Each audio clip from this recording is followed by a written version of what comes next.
Del acontecer diario en la noticia. Hola Noticias, una producción de Aquí Chimborazo. Los acontecimientos que generan información en la comunidad. Aquí con nosotros, el personaje y el tema de actualidad en Hola Noticias.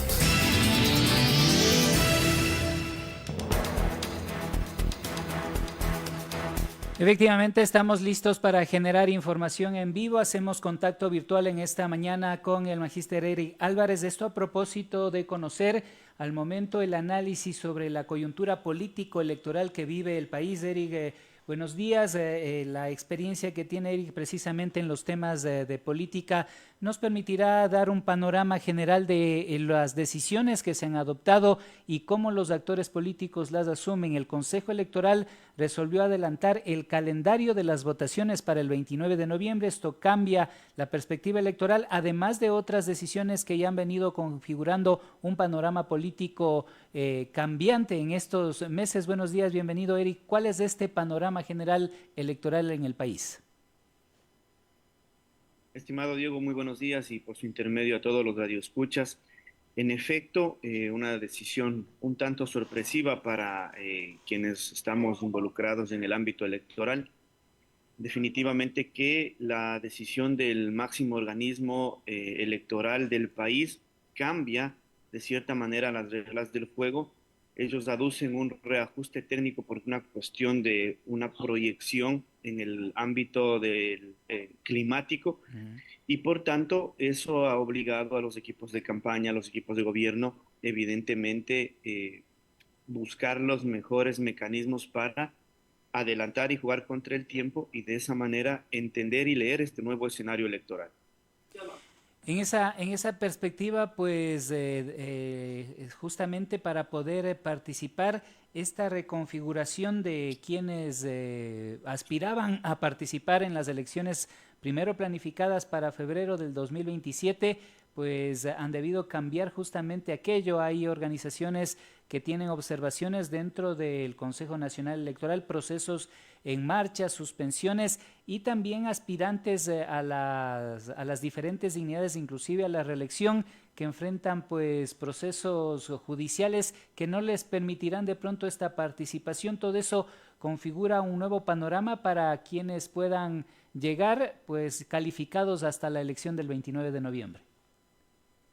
Por supuesto, y una de las situaciones que nosotros hemos visto, estimado Diego, es que muchos candidatos que aún no tienen partido político, probablemente tienen una muy buena aceptación, un buen reconocimiento ciudadano, pero no tienen un partido político, lo propio, partidos sin candidatos.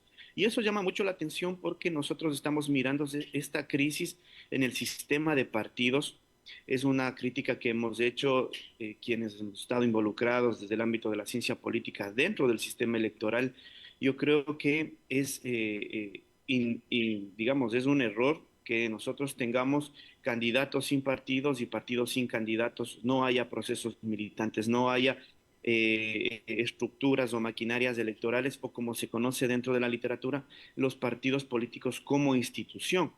¿Y eso qué me puede garantizar desde la perspectiva política? Tener candidatos, cuadros formados, alineados ideológicamente con disciplina militante, que de cierta manera me garanticen al momento de pasar, digamos, a la campaña electoral, la representación de la porción electoral de mi movimiento, de mi organización política y sobre todo de mi corte ideológico.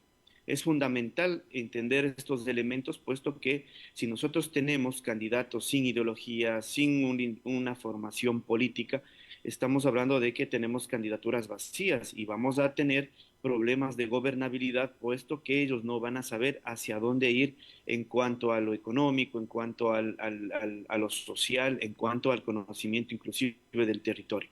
Esos son los elementos que están en juego, han obligado, como usted manifestaba, estimado Diego, a los equipos de campaña, a los equipos de gobierno, porque muchos, entiendo, optarán por la reelección también, y a cortar los tiempos, a buscar este rato dónde están los candidatos, pues la planificación que se tenía era para iniciar o arrancar esto en el mes de agosto probablemente, y, o junio, julio, y ahora los tiempos se han acortado de una manera que lo que vamos a tener en algunos casos serán candidaturas improvisadas, candidaturas que no llenen, digamos, la expectativa ciudadana, más aún en la coyuntura y en el contexto en el que se encuentran los territorios y el país. Ahora, esa es la configuración nacional en general. En territorios como la provincia de Chimborazo, lógicamente, esta realidad impactará con estos aspectos que se han mencionado, con las particularidades que tiene nuestro propio territorio para elegir o reelegir, en el caso de que haya estas postulaciones, a quienes vayan a representar justamente a los municipios, prefectura, gobiernos parroquiales en la provincia de Chimborazo. Por supuesto, y ese es el enorme riesgo. Yo le decía que hay una altísima probabilidad de que muchas candidaturas se improvisen, que otras que tienen un mejor posicionamiento probablemente tengan un mejor rendimiento electoral, pero al final de cuentas eso no es un síntoma de una mejor democracia. Lo que tenemos en riesgo ahora y tiene y debe entender la ciudadanía y la clase política es que no se puede tener autoridades electas con el mínimo del voto requerido. Es decir, autoridades con el 20% de toda la porción o de todo el padrón electoral electas, porque eso al final de cuentas me garantiza que los órganos colegiados, por ejemplo, no hayan márgenes de gobernabilidad, no hayan, dice, capacidad, digamos, de negociación para poder pasar mis iniciativas como administrador del territorio, etcétera. Y eso puede generar, por supuesto, visos de corrupción porque se debe ya tasar o se debe ya, de cierta manera, negociar los votos dentro de los órganos colegiados y al final de cuentas vamos a tener los problemas que hemos visto y que han sido muy recurrentes, tanto, por ejemplo, en Chimborazo, cuanto en otras provincias donde los números de las autoridades electas, por supuesto, han llegado a ocupar los cargos con, digamos, la votación mínima requerida. Es decir, ese es el gran riesgo que tenemos ahora, estimado Diego, y por supuesto la reflexión que hacemos quienes hemos podido hacer opinión política. Ese es el grave riesgo. La gran cantidad también de candidatos que hemos visto que están tratando de postular para esta próxima elección, la gran cantidad de figuras públicas que muchas de ellas no cumplen con lo que yo le manifestaba, ni siquiera con un partido político o por lo menos no se definen política o ideológicamente, que es algo sustancial. No es que las políticas, digamos, no es que la ideología ha dejado de existir. Por supuesto que se debe pedir a los políticos al menos un corte ideológico para poder entender cómo ellos gestionarán y administrarán la cosa pública. Es fundamental aquello. Y la formación. Yo recordaba, como anécdota, el anterior debate de prefectos en Chimborazo, por ejemplo, había una candidata que no tenía ni idea de qué es el COTAD. Eso es algo gravísimo, porque el COTAD, en el sentido estricto de la palabra, es el código que rige a los gobiernos autónomos. Y si no se tiene el conocimiento al menos de esa cosa tan esencial, tan básica, ¿de qué estamos hablando? Entonces hay algunos riesgos, estimado Diego.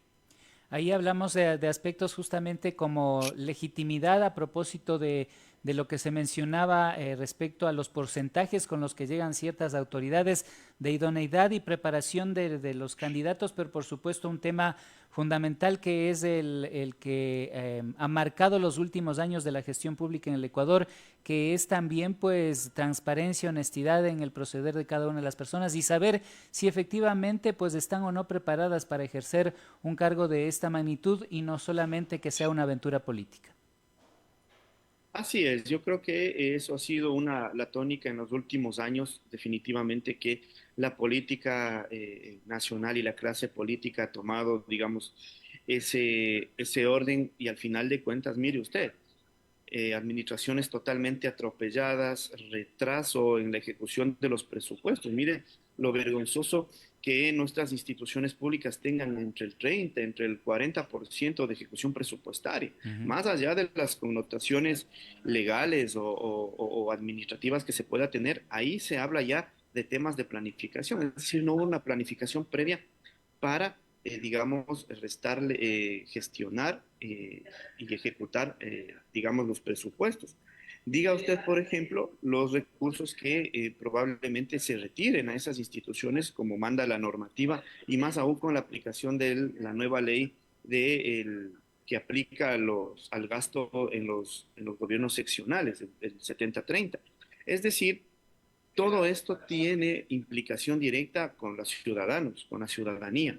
Si nosotros no estamos ejecutando, no estamos planificando, no estamos haciendo lo que corresponde como autoridades, los principales perjudicados son los ciudadanos. Y más aún, el tipo de autoridades que estamos eligiendo, estimado Diego, que eso nos debe llamar a la profunda reflexión. ¿Está mi candidato o está mi candidata listo para gobernar por más que tenga una empatía, por más que tenga una afiliación, una cercanía o un nivel de conocimiento importante o modesto? ¿Está listo para gobernar en momentos tan álgidos? Esas son preguntas que deberíamos hacernos como electores para evitar todo lo que hemos vivido y hemos atravesado. Por ejemplo, el cantón, por ejemplo, la provincia de Chimborazo es, digamos, un laboratorio de experimentos que hemos visto en los últimos 3 años y un poco más de esta administración. Mire los problemas que hemos tenido y nadie ha hecho una crítica frontal sobre esta situación. Nadie ha demandado a las autoridades que por último se llegue a un mínimo de consenso para poder ejecutar las cosas que se tenían proyectadas y que se desarrolle cada uno de los territorios.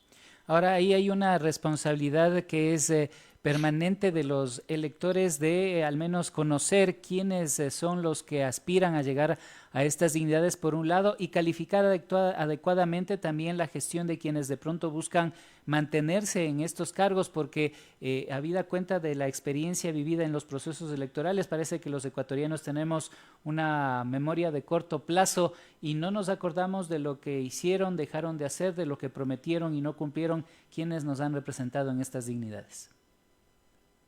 Totalmente, yo creo que en estas elecciones esperamos primero que la clase política presente los candidatos más idóneos, que no sean una gran cantidad, porque al final de cuentas eso fragmenta, atomiza los órganos colegiados, digamos, dispersa el voto y habría autoridades y el riesgo latente de que hayan autoridades electas con el mínimo requerido.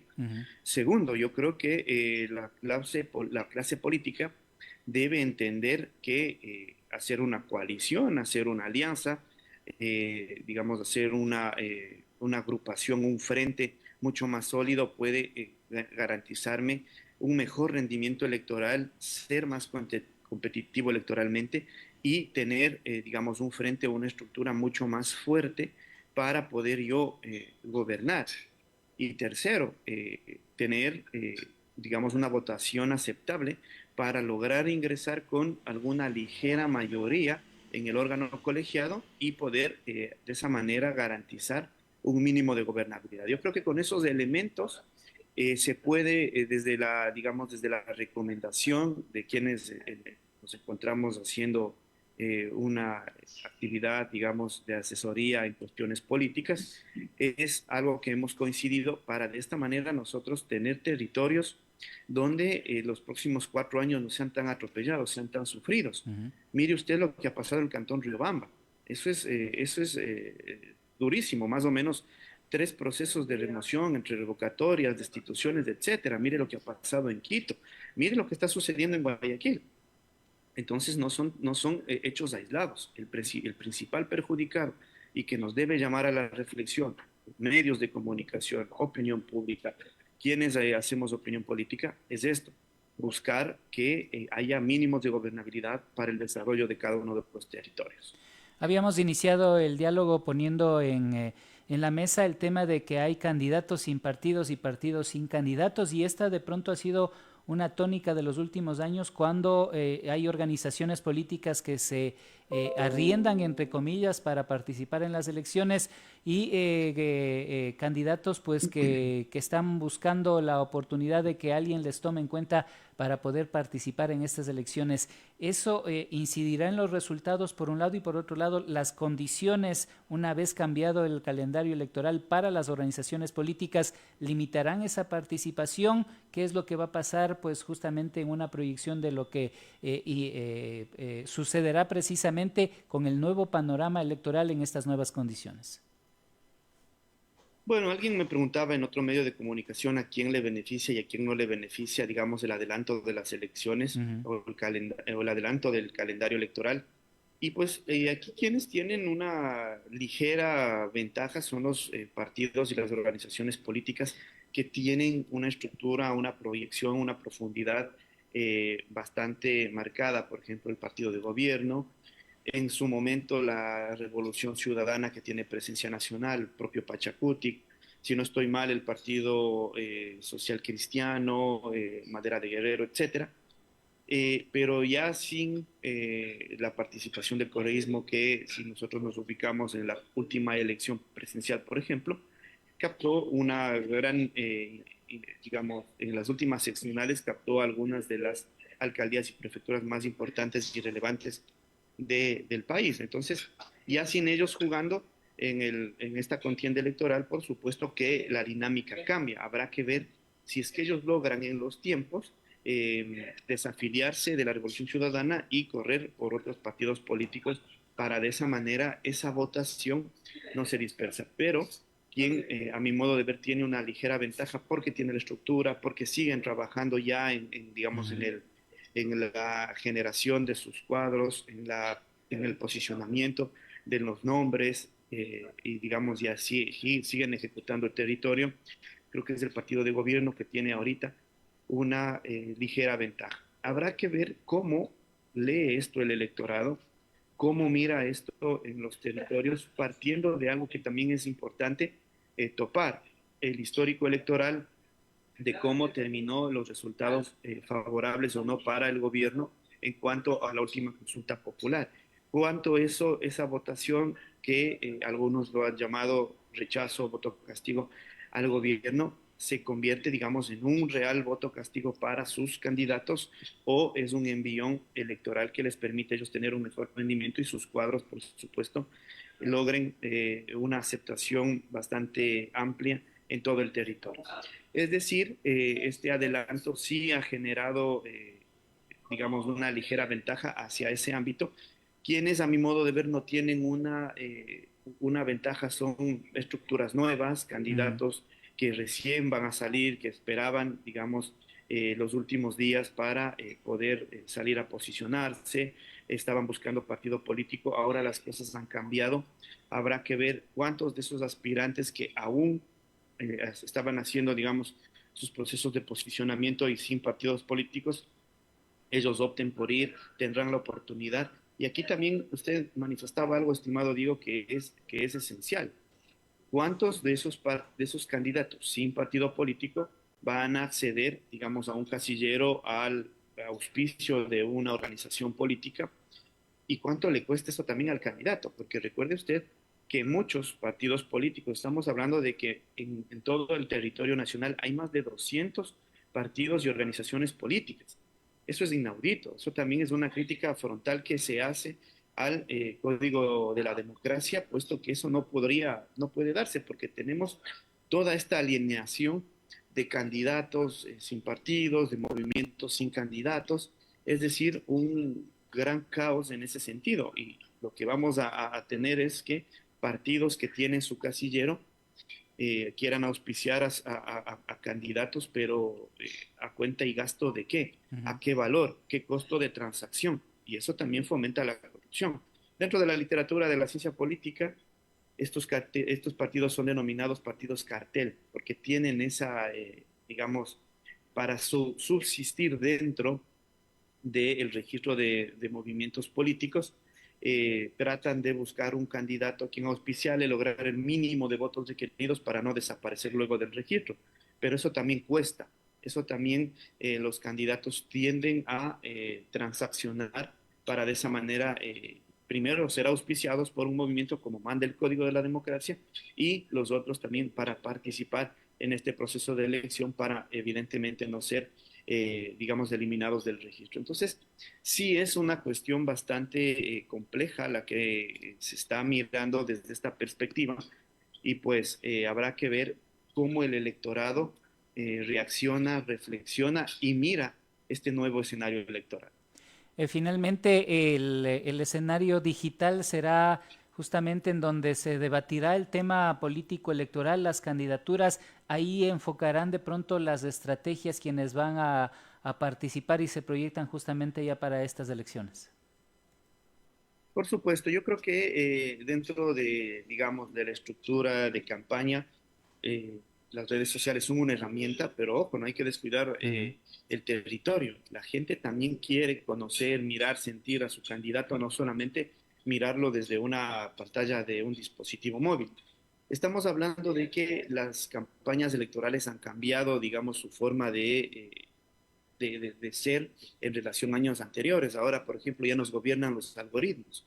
Es decir, cada vez más la parte digital tiene una implicación directa en cuanto a la capacidad de decisión de los electores.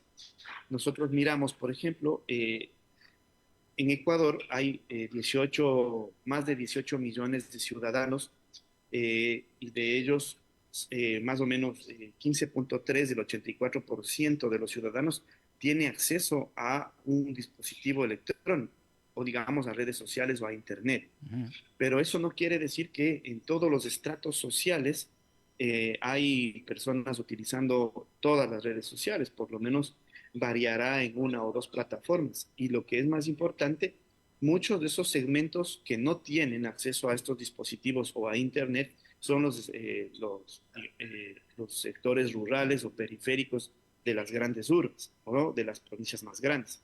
Entonces, si nosotros vamos a pensar que la parte digital es la panacea per se dentro de la campaña electoral, estamos equivocados. Por eso es fundamental conocer, digamos, desde una investigación, desde, digamos, el análisis de datos previos, cómo está posicionado mi candidato, cuántos son sus positivos, sus negativos, su proyección, su imagen, le conocen o no le conocen, y a partir de esa gran cantidad de datos y ese volumen de datos, hacer el traceo y, digamos, las conexiones que a mí me permitan identificar en dónde debo mejorar, hacia dónde debo ir para optimizar todos estos recursos. Por ejemplo, si usted, por ejemplo, estimado Diego, es candidato y su voto duro está en alguna parroquia urbana Ujú. del Cantón Riobamba, por ejemplo, y sabe que usted tiene un voto, su contendor tiene un voto duro en la otra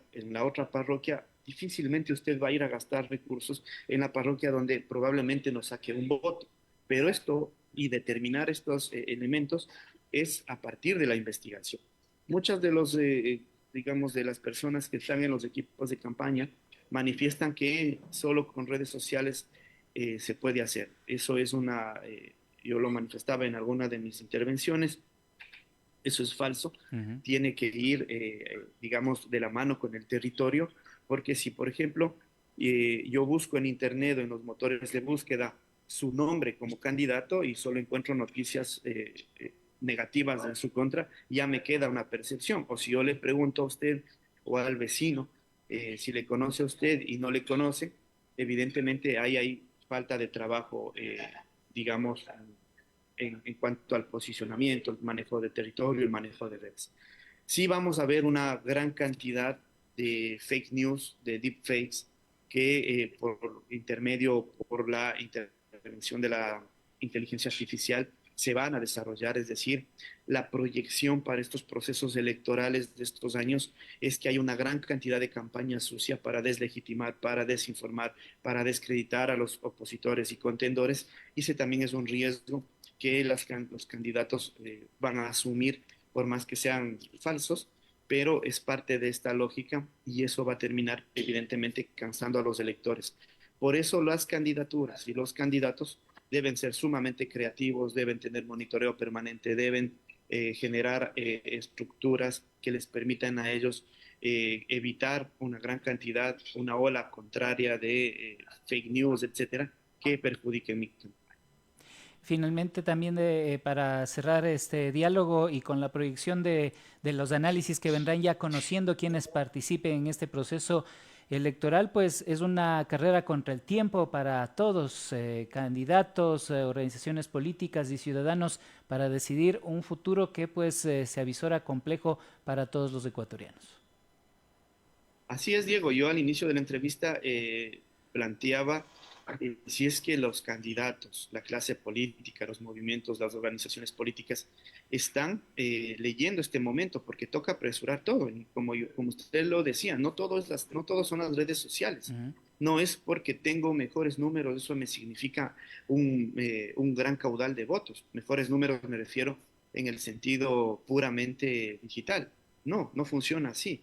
Entonces, al ser una carrera contra el tiempo, me obliga a desarrollar primero una investigación para saber en dónde está mi porción de votos, en dónde debo, digamos, desarrollar más mi territorio para generar mejores niveles de conocimiento, mejores percepciones, para modificar mis positivos, para eliminar o bajar sustancialmente mis negativos y de ahí a empezar a ser competitivo electoralmente, porque muchos candidatos se confiaron en que todo el proceso iba ya subsanado todas las partes, digamos, legales en el órgano electoral a partir de agosto, septiembre, probablemente ya empezar una pre-campaña mucho más formal.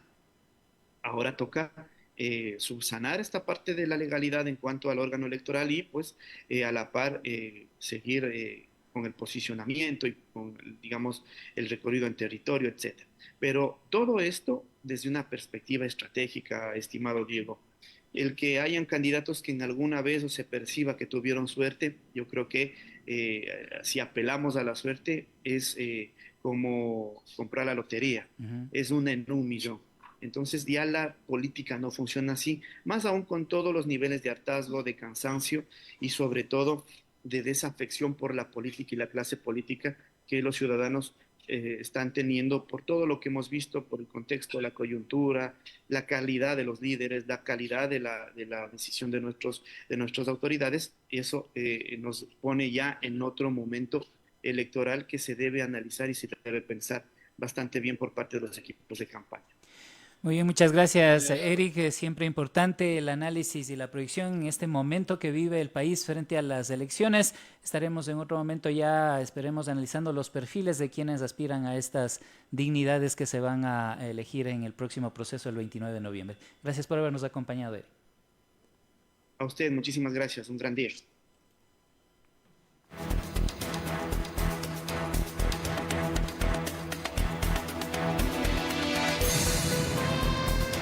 Hola Noticias. Infórmese